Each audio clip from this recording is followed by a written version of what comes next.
Tignan nyo mga tol, ito yung time na naginit sobra yung kamay ni Kyle Korver sa laban nila versus Milwaukee Bucks noong March 31, 2015. Nagtala siya dito ng 11 points sa loob lamang ng 65 seconds, including dito yung tatlong 3-pointers.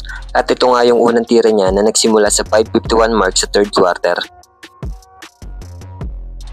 Naka-protective gear pa siya dito mga tol sa mukha dahil kakagaling niya lang sa 3-game na pahinga dahil sa injury. Tapos tingnan nyo itong pangalawang tira niya mga tol, ang bilis niya bumaba at pumwesto rito dahil alam niya at ng teammates niya na mainit na yung kamay niya dito. Pero 2 points lang yan at nakita ng referee na tumapak siya sa linya. Dito mga tol, halos hawakan na siya nang nagbabantay sa kanya sa kamay dahil alam na nila yung susunod na mangyari. Aggressive na si Korver dito at siya na mismo yung naghahabol sa bola kasi alam niyang nasa momentum na siya eh.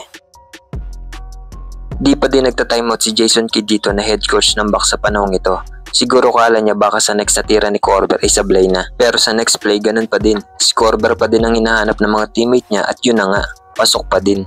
At dito na nga nag-timeout ang Bucks. Usually kasi pag ganito 2 or 3 na sunod na 3 points ng kalaban, dapat nang mag-timeout ka as head coach para mapatay mo yung momentum. At yun na nga, panalo ang Hawks dito mga tol sa score na 101-88.